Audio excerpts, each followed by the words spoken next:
However, by contrast in our research, what we find is that out of the segregation that we observe, 1/3 can be explained by these restrictions. Many American cities are highly racially segregated. Explicit segregation is illegal today, but some patterns of settlement haven't fundamentally changed. So why does housing segregation persist? Welcome to the Chicago Booth Review podcast, where we bring you groundbreaking academic research in a clear and straightforward way. I'm Hal Weitzman. Today, I'm talking with Chicago Booth's Milena Almagro about her research on racial housing covenants. What do the racist housing rules of the 1940s tell us about housing policy today? Milena Almagro, welcome to the Chicago Booth Review podcast. Thank you for having me. We're delighted to have you, and we're here to talk about housing markets and your research on housing, what drives housing markets. And you talk about two different things that do that. One is household preferences, I guess that's demand, and one is supply-side restriction. So just explain, if it's not too obvious, explain that distinction and why that's important in your work. Let me give you a very clear example, and I think the best example is going to be Chicago. So if you look at racial segregation in Chicago, you see that non-Hispanic white people live in the Northeast, Lincoln Park. Hispanic people live west, so Little Village, La Villita. African-American people live in the South. So one question is, if you see that pattern of segregation, what is driving that? Is it the fact that Hispanic people want to live near other Hispanic people, so that's what we call preferences? Or is it that they can only consider the neighborhoods in the West, meaning that, for example, they cannot afford to live in Lincoln Park, so Lincoln Park is not even in their consideration set. So that's why we call supply-side restrictions or the formation of consideration sets. Well, just explain that, because if people choose to be in a neighborhood that's affordable versus people choosing to be in a neighborhood that's fancy, there's not necessarily a racial component to that. Exactly. But one of the hypotheses that we entertain in urban economics is that people have homophily bias. There is homophily bias, which is a term that means that you want to live near other people of your own ethnicity or race. And that's conditional on income. So you could be like high income, and you still might want to live near people who look like you, or you can be low income and still exhibit those preferences. And it's very hard to separate those things because race and income are highly correlated. So that's what we are trying to disentangle here. Got it. Okay. And to do that, you actually did some historical research focusing on Minneapolis in the year 1940. And a lot of your research revolves around racial covenants. So First of all, set the scene for us. Why Minneapolis 1940, and what are these covenants? So first of all, let me define what racial covenants are. So racial covenants are clauses in property deeds that prevent the sale, occupancy, or like rent to households of certain ethnic background or race. So these are private contracts, and these are typically written by the developer. And the nice thing about Minneapolis is that there is this project run by the University of Minnesota called Mapping Prejudice, that what they've done is they've gone through all the historical archives and digitized the individual covenants at the house level. So what would the covenant say? How would it restrict people from moving in? Literally, with a person of ethnicity Black shall not live, rent, or buy these premises. Okay, and this was completely legal? This was completely legal until 1948. There is a Supreme Court ruling, Shelley versus Kramer, that makes them unenforceable. These were like contracts that were enforced by the local police or like the local government. Yet you see them being written in property deeds until 1960. But they were not legally enforceable. So that's kind of a question of why, which we don't explore, but it's an open question of why do we see racial covenants even after they were made illegal. So. I see. Okay. But the period you're talking about, they were legal. They were legal. And importantly, they're written, as you say, by the developers themselves. Exactly. They put up the buildings and they decide who can live there. I mean, they're the primary gatekeepers. We don't necessarily think of developers as setting, race rules. Yeah.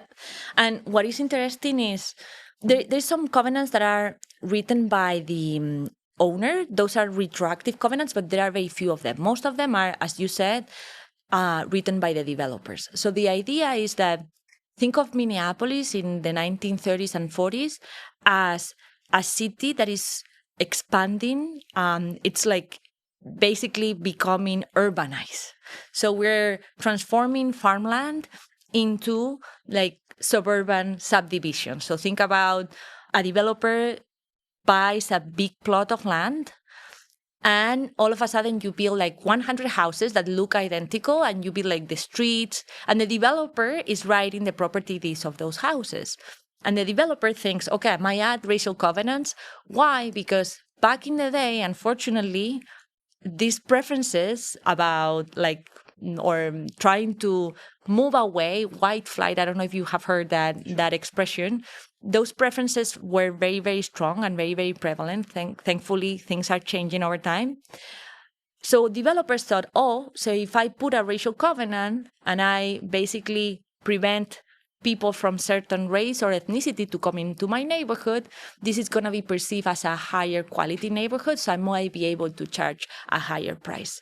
So there could be like a monetary motive, financial motive for these covenants. It could also be that the developer is a racist person and thinks that's the right thing to do. We cannot, in this paper, we cannot tell those apart. But what is interesting is that these admission decisions, where to admit people of certain race or ethnicity, are done at the neighborhood level. So basically, covenants in this historical setting basically create restrictions at the entire neighborhood level, which is something that you barely see in real life these days, because actually it's illegal. It's actually to have any form of racial zoning has been illegal since 1917. Right. So as you say, I mean, we don't know what the motivation was, but the effect of it is racist. I mean, the effect is to limit who can move in based on race. You said that you well, first of all, I'm interested in Minneapolis. I mean, you said that it has particular characteristics. It's growing.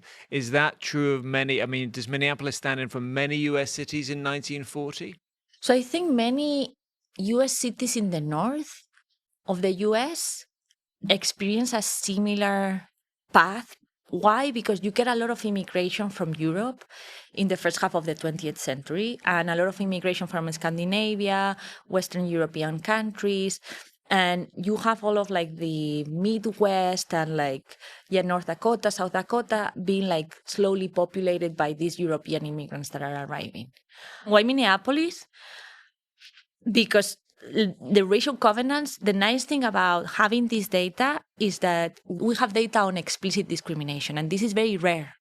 Like typically when you have research on discrimination, you have to come up with a very clever identification strategy or an experiment.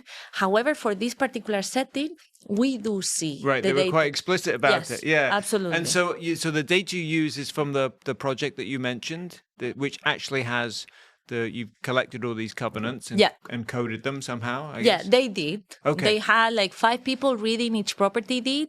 This was pre-AI. So right. Laborious work. Yes.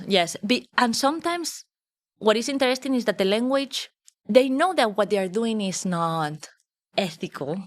So the language sometimes is very obscure. So sometimes you read a covenant and a covenant is very clear, and sometimes a covenant is not that clear in how they're expressing those restrictions. And what gets more interesting is that the language of the covenants is changing over time, because the race and ethnicity towards we want to discriminate to is changing, right? In the 1940s, there's a lot of religious discrimination, a lot of discrimination toward people that are not from the Western world, which includes Southern Italians, Hispanics, like not Hispanic from, obviously Hispanics but from... Roman Catholics, basically. Correct. Yeah. Yes. I see. So Okay. it would be like a minority back in the 1940s. Amazing. Well, that's such when we're going to get into that a little bit, but that's such a fascinating part of this is who's considered to be white or who's considered to be acceptable white or whatever. So just one other thing, because a lot of us, particularly in Chicago, will have heard of redlining. Yeah. What's the difference between these covenants and redlining? So these are two instruments that can be used to discriminate people, but they work in very different ways. So covenants, as I said, those are private contracts in property deeds. Redlining, it's a grading created across different neighborhoods, A, B, C, D. There is a lot of discussion whether it was the Home Owners Loan Corporation, HOLC, or the FHA, the institution that was creating this grading, and those grades were used to rate the risk of mortgages. So neighborhoods, disadvantaged neighborhoods, neighborhoods with low-income people, and neighborhoods with racial minorities typically were given a lower grade or the lowest grade, which meant that it was harder to get a mortgage in that neighborhood because the rate that you had to pay, the interest rate, was higher, just to cover for what was a higher perceived risk. Therefore, that made home ownership for these minorities harder relative to the non-minority neighborhoods. So these two instruments can be used to discriminate, but they work in very different ways. One is through a financial instrument. The other one is directly preventing who can live where. Okay, fascinating. And part of your methodology talks about what you call a latent choice set. Tell us what that is and why it's important. So latent choice set is a fancy term for understanding what you can consider in your choice set and what you cannot consider in your choice set, even though I don't observe your choice set. So let's go back to the example of the Hispanics in Chicago. Maybe some people cannot afford to pay, a 2 million condo in Lincoln Park because they just don't have the financial means to do that. And we have, unfortunately, borrowing constraints, and there are constraints to credit, right? Even though, latent choice set would be, what is the consideration set of these Hispanic households? What are they considering in their location choices, in their residential choices? And the methodology that we haven't invented it. There is a lot of people in marketing and industrial organization trying to think about what consumers consider. We are importing those techniques and putting them in an urban economics context, and with the idea that even though we don't observe what African Americans versus Hispanics might consider, with the right variation, we can actually elicit and estimate different consideration sets for minority versus non-minority households.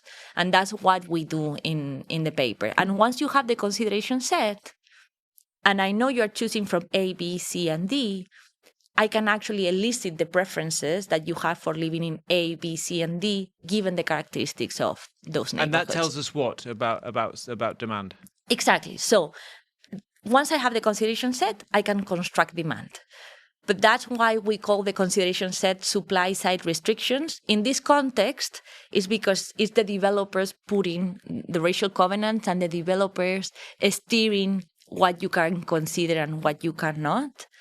The demand part is, given what you can choose, tell me what's your favorite place. And I'll tell you your preferences for living near people of your own ethnicity, or how sensitive you are to housing prices, or how much you dislike commuting to the city center. But that's conditional on the consideration. So these are the household preferences you construct that we talked about at the beginning. Correct. But in order to estimate that in the right way, you need to first have a knowledge of what they are considering.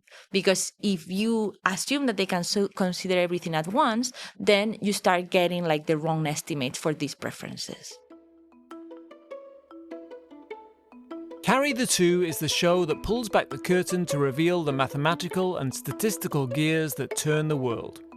Co-hosts Katie Woodkowski and Ian Martin bring unique perspectives from the fields of mathematics and statistics to convey how mathematical research drives the world around us.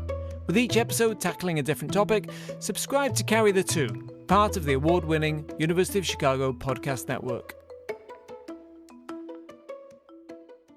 Milena, Almagro, in the first half we talked about your research on housing covenants, and fascinating that you mentioned how certain groups that we now consider to be white weren't always considered to be white, and you or weren't considered to be desirable, maybe is a more accurate way of putting it. And in your research, you actually found this fascinating. There's a real estate economist from the 1930s, Homer Hoyt. It sounds like a made-up character from The Simpsons. who ranked ethnicities from most favorable to least favorable. So just explain that and how it's relevant for your work.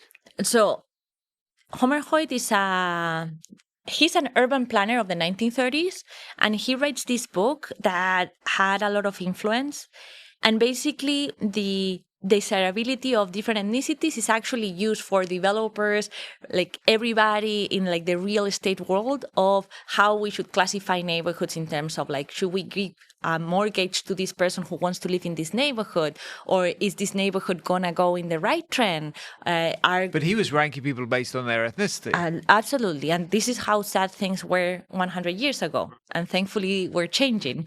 But the idea is that you have a rank not by race only, by ethnicity.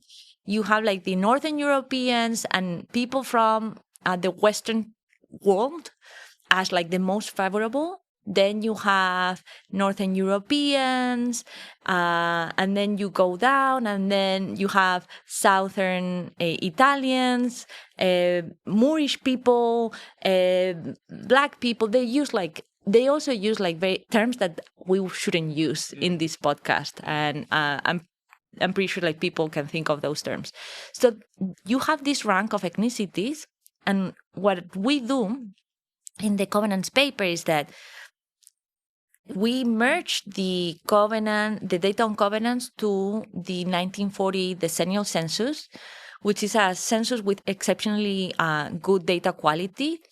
And for every person, we know the country of origin, so we can actually construct the ethnicity. And we see what's the effect of covenants on different ethnicities. And it turns out that our empirical analysis reveals a very similar ranking to Homer Hoyt's ranking in terms of covenants were hurting people more, or were creating like stronger restrictions for non-white households, for white, but like non-Western white back in the day, which is, as I said, Southern Italian, people from Spain, Greek, etc., etc. And then you start moving up, and it pretty much aligns with his classification, which is something that... This was really the reference book for developers, it sounds like. So it was a reference book. We learned about it after we started doing this research, and we kind of use it as a way of externally validate that what we're getting from the data actually makes sense through the lens of like the 1930s, 1940s views of what I don't know, like. And it correlates pretty strongly, you're saying? Yes, okay. yes. Fascinating. Now, you said that Minneapolis was interesting because it was expanding into these sort of greenfield sites. One day it was a field, next day it was a new neighborhood with 100 houses, exactly the same as what you said. And you use what you call an urbanization frontier index to track how, as the city expanded, these covenants were put in place. Tell us about that. So the reason why we construct this urbanization frontier index is because the placement of covenants is not random. First of all, it's a decision made by the developer that can correlate with the underlying characteristics of neighborhoods or of the location. So my co-author, Aradia Sud, in a previous paper, documents that covenants are more prevalent in middle-income neighborhoods. Why? Because even though people might want to discriminate in high-income tracts, But those places are very expensive. They don't need to. Exactly. So this is where the races might mix. Will be in the middle income. Exactly. So we have evidence that racial covenants, the placement of those, are not random across space. So we construct this index to try to purge out this endogeneity, that actually to estimate the causal effect of covenants on the presence of different races in that neighborhood, or ethnicities, if I have to be more precise. The idea is that we combine three facts. First of all is the urban expansion of Minneapolis that we already discussed. Second is that if you see the urban expansion of a city, it happens in a radial, gradual way, right? You don't see like a house popping up there and the other house popping up there. It kind of follows like a pattern, like a concentric spatial pattern. And the third fact is that during this urban expansion is when racial covenants are the most, or is a very popular instrument in the US. So we're combining the fact that covenants are gaining traction with the fact that Minneapolis is expanding. So what does this tell us? It tells us that if we look at sites that are candidates to be developed next, which is the Urban Frontier Index, because developments in the 1930, 1940 are more likely to have covenants just because of the popular trends of covenants themselves, then if we put these two together, we say, developments that were built around the frontier during these decades are more likely to have covenants. And the idea is that we know that you're going to be along the frontier, but exactly which plot of land gets available is random because we're converting farmland into suburban additions. And this conversion usually happens because the farmer dies or the farmer enters into a financial crisis. And there's a lot of documentation of that the way that new land was bought and being urbanized didn't follow like a precise pattern. It was more of coming from these random shocks. So we started by talking about what's driving housing markets. Is it demand, basically? Is it household preferences? Or is it these restrictions? Do we have a definitive answer to that in the case of Minneapolis? Not yet. We're still working on it. But like some preliminary numbers that I want to give you is that a lot of work in urban economics have assumed that everybody can choose from everywhere. And they get like very strong homophily bias preferences, like because you need to explain these patterns, like these segregation patterns that we see in the data. The US is super segregated. So you get like so that would say that the Hispanics want to be with other Hispanics because they just want to be with them. Exactly. However, by contrast in our research, what we find is that out of the segregation that we observe, 1/3 can be explained by these restrictions. So legal restrictions, these legal contracts were like explained 1/3 of the way. And 2/3 are these preferences for living near your co-patrons. Okay. So the punchline is that removing restrictions can get you halfway there. But if we want to get rid of segregation because we think segregation is bad for whatever policy we think could be bad for, then there is a part of preferences that is still going to drive segregation, and that's something that you cannot tackle with policy. So policy, at least in this context... Like self-selection, whatever, right? People... Exactly. Moving close to other ethnicities. As you say, we're in Chicago, which has every town, Greek town, even Japantown. There's all little areas. So that would suggest that some of that, at least, is because of people want to be with other people who share their ethnicity. So you actually ran this counterfactual simulation, see what would happen if you didn't have these covenants. What did you find there? So precisely that... the similarity index, which is an index that you use to study, to measure segregation, falls a little bit, like from 0.49 to 0.42. I'm just giving numbers that are hard to interpret, but like for people who have studied segregations, it's a city that is quite segregated. If you remove covenants, segregation falls by a bit. but it doesn't fall by a lot, precisely because these preferences are still in place. And it's only when you remove the But preference... you're talking there about the demand side. Correct. The preferences for living with the homophily bias. Like, I don't like to use the term homophily bias. That's the term that people use in urban economics.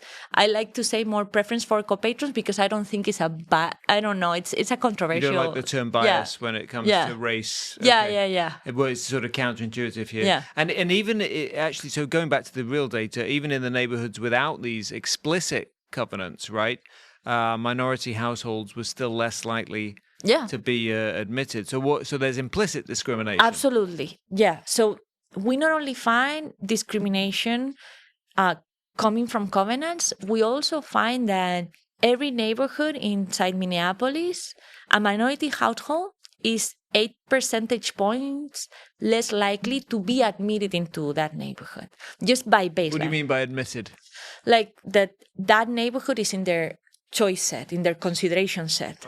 And we say admitted because the developer is the person the developer is making the admission rule. So that's like kind of a language that we're probably misusing in the paper. But basically, every neighborhood, the baseline probability of considering that neighborhood is 8 percentage points less likely for minority versus non-minority, which tells you that even without covenants, even without the instruments of covenants, or even without financial constraints, minorities are facing a harder time in being able to consider all neighborhoods. Is this implicit discrimination? Is this something else? We don't know. We cannot answer that with our research, but at least we get evidence that it seems that there is a gap even before covenants and financial restrictions. Okay, now some people will be listening to this, Milena, and thinking, this isn't history, this is just today. This is what you're describing is a more formal version of what goes on today. What we used to call covenants, we now call zoning. Exactly. So is it, I mean, talk about that. What does your research tell us about housing policy today? So let me go back to a very clear example, because I think that's the best way of crystallizing ideas. Think about minimum lot sizes, which is a zoning policy that is prevalent in the US these days. And even though this policy is not about race or about income directly, but it has indirect consequences on who can live where. Why? Because you have these minimum lot sizes that, of course, are going to push prices of neighborhoods up, because you have to buy a bigger plot of land. You have to build presumably a bigger house that could also be part of the zoning regulation. Therefore, that's going to leave out everybody who cannot afford to live in that neighborhood. And even though it's not explicit about race, we know race and ethnicity is highly correlated with income, unfortunately, even until today. I hope that changes in the next decades. But what we're trying to say is that, okay, you cannot assume that low-income people can choose to live in these areas with huge minimum lot sizes because of regulation, because these neighborhoods are not even in their consideration set. So even if you assume that, you're going to get biased estimates for demand, like my preferences for living with co-patrons or my sensitivity to prices. So let me give you a very clear example. Like, let's say that these restrictions are in places with that are very, very expensive, right?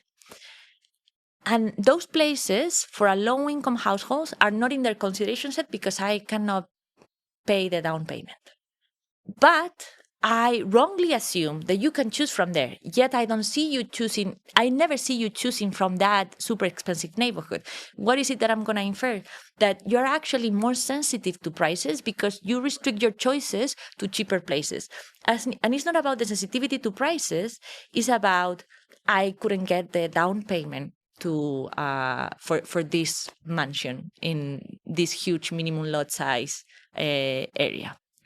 So that's why, even though this is for Minneapolis, a historical context, there are many things, many regulations that create these restrictions that... Without being explicit about race. And yes, and that's why, like, another lesson that we want to bring forward with this paper, that is not only also about preferences, but also like these are going to have equilibrium consequences. We were talking about segregation, like in our counterfactual simulations. These restrictions also have equilibrium consequences that affect housing affordability. This is like the discussion that we want to put forward with this paper. Well, thank you for coming here to start that discussion or continue that discussion here on the Chicago Booth Review podcast. Milena, Almagro, thank you very much. Thank you. That's it for this episode of the Chicago Booth Review podcast, part of the University of Chicago Podcast Network. For more research, analysis, and insights, visit our website at chicagobooth.edu/review.